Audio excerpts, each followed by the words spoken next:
Today we are going to discuss about quadrilaterals. Now you probably have already seen the videos or done the exercises on circles and triangles. So probably the next thing to think about is learning something about the quadrilaterals, or for that matter pentagons or hexagons or any type of shape with more than 2 or 3 sides. So here we have different shapes of quadrilaterals, and we're going through some of them and discuss few properties. So first what we have is a square.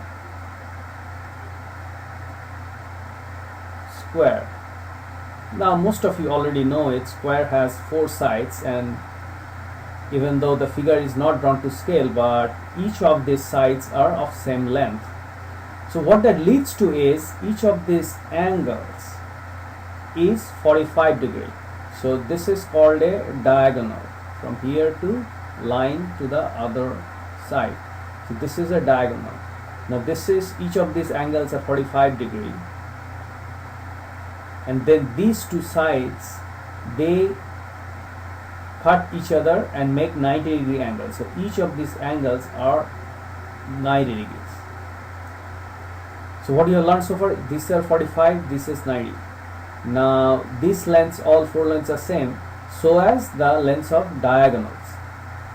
And then the other property is area of square is equal to a square, where a is the length of each side.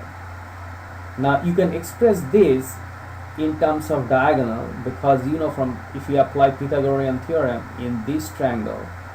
So let's say if you apply Pythagorean theorem in this triangle, then you can express the diagonal in terms of a side, which is, let's say, d square, which is, let's say this is d, so you can say d square equals to a square plus a square, so 2a square. And that means a square equal to d square by 2. So since a square is the volume, is the area of the square, so you can say that is also equal to d square by 2. So that's all about the square. Now next one is rectangle. So let me change the color of the thing again. So next one is rectangle. Now the difference between rectangle and square is not all sides are same, but 2 sides are same. So that means this side is same as this side, and this side is same as this side. So that means these angles are not 90 degrees anymore, but at least still these rectangles are of the same length, and the side and the area of a rectangle is a times b, where a is and b's are 2 different lengths. So this is a, this is a, this is b, this is b. Okay.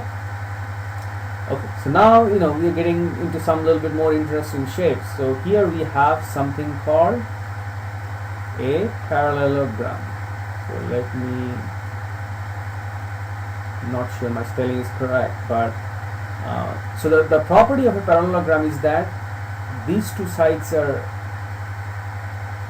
same and also parallel.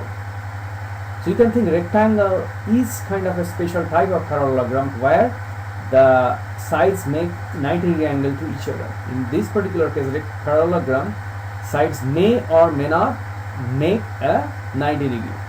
So in fact, when they make a 90 degree, you call them rectangle. You usually don't say them parallelogram anymore.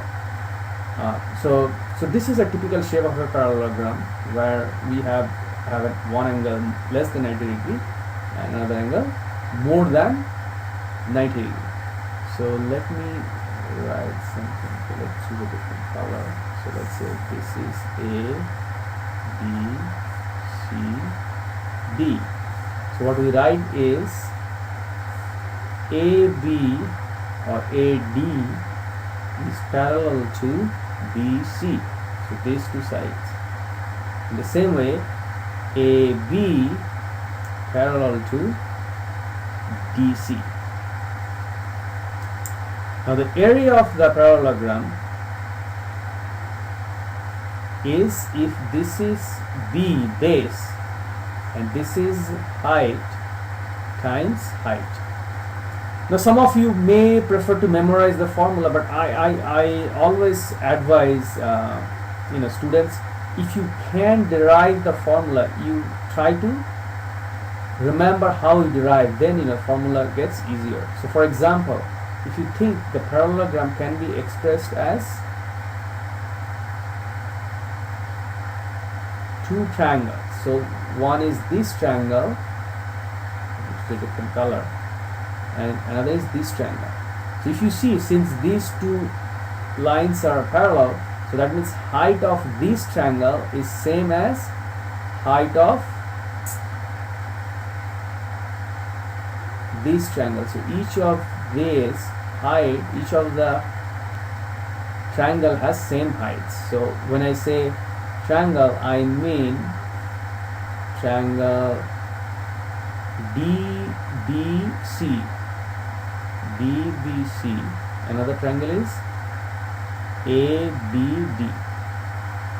So each of them has same height, and then each of them also has the same base. So if you see, this is B and this also is B, because these sides are same. So this is also B. So we know from the area of a triangle is half B times H. So the area of this triangle, this half, is B times H, and this also is B times H, because the base is B, which is same as this one, and this is H, which is, this also is H. So half BH plus half BH equals to BH. So that's the area of the parallelogram. Okay, now the last one we have here is something called trapezoid. Again, I think my spelling is correct, but you may want to check it again. So the formula or the property of trapezoid is, again, it's some kind of, you can think, special type of parallelogram, where, or not exactly parallelogram, but here they share some of the common properties. For example, C is parallel to D, but that's all it has common with a parallelogram. These two sides are not parallel, they may or may not be same, and these two sides also may not be same. So the area of the trapezoid is half of B plus C times H, where H is the distance between these two parallel lines, B is the length of this, and C is the length of this. Now if you want to again derive just like the way we did the parallelogram, you can see if you can divide the trapezoid with the two triangles, where one triangle is this part, another angle is this, then you can see each of them has the same height. Then one triangle has the area half B times H, other triangle is half C times H. So this would lead to half B plus C times H. That's what we have here. So those are all the types of quadrilaterals you have. Just to recap, you have a square, you have a rectangle, you have a parallelogram, you have a trapezoid, and the areas are also the thing which you got to remember, and probably the angles which the diagonals intersect with each other. That's all. We would try to solve some more problems in the next the video, next lesson.